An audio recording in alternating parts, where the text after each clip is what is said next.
आज से 64 वर्ष पहले जुनून और फिल्मों के प्रति दीवानगी से लबरेज के आसिफ नाम के एक दीवाने ने हिंदी सिनेमा के सुनहरे पर्दे पर मुगले आजम नाम का ऐसा इतिहास रचा जिसकी चमक आज भी फीकी नहीं पड़ी। मुगले आजम को आसिफ जैसा कोई जुनूनी आदमी ही बना सकता था जिसमें सिनेमा के प्रति गहरा लगाव हो। शायद इसलिए इसे बनने में इतने वर्ष लग गए। स्टार कास्ट बदल गई, हिंदी फिल्मों का युग काले सफेद से रंगीन जमाने में बदल गया। अगर नहीं बदला तो के आसिफ का मुगले आजम बनाने का जुनून। हिंदी सिनेमा का अमर ग्रंथ मुगले आजम 5 अगस्त 1960 को रिलीज हुआ था। इस फिल्म को बनने में 10 साल से भी ज्यादा का वक्त लगा था। 1946 के बाद वर्ष 1951 में दोबारा से मुगले आजम का निर्माण कार्य प्रारंभ हुआ। इस दौरान कई कलाकार बदल गए, देश का बंटवारा हो गया, फिल्म के एक फाइनेंसर पाकिस्तान चले गए। जब लोग कहते हैं कि आसिफ आखिर कोई तुम्हारी मुगले आजम क्यों देखेगा, तो के आसिफ बड़े इम्तिहान से सिगरेट का कश लगाकर कहते हैं, मुझे किसी और से कोई मतलब नहीं, मुगले आजम मेरी फिल्म होगी। और ऐसा हुआ भी।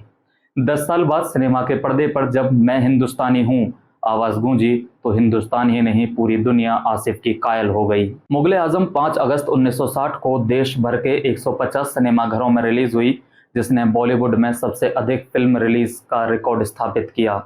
पहली बार किसी फिल्म के स्पेशल प्रिंटेड टिकट छपे, जिसे हासिल करने के लिए इतनी मारामारी मची कि लोग एडवांस टिकट लेने के लिए सिनेमा घर के बाहर रात में चारपाई बिछाकर सोने लगे।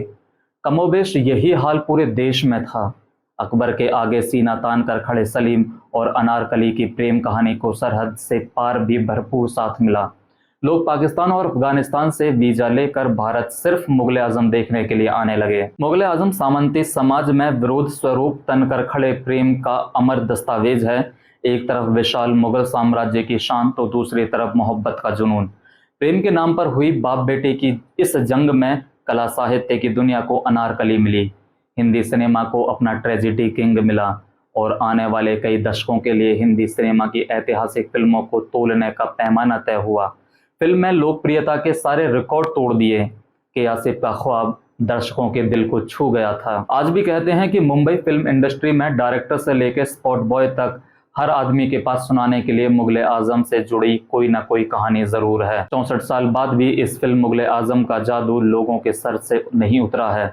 यह फिल्म हिंदी सिनेमा इतिहास की सफल फिल्मों में से एक है। इसे के आसिफ के शानदार निर्देशन, भव्य सेटों, बेहतरीन संगीत के लिए आज भी याद किया जाता है। 5 अगस्त के दिन ही जब हिंदी सिनेमा के सुनहरे पर्दे पर मैं हिंदुस्तान हूँ गूंजा तो इतिहास में दर्ज हो गया हिंदी सिनेमा का सबसे भव्य प्रेम महाकाव्य मुगले आजम। मुगले आजम की रिलीज की 64वीं वर्षगांठ पर सभी सिने प्रेमियों को हार्दिक बधाई।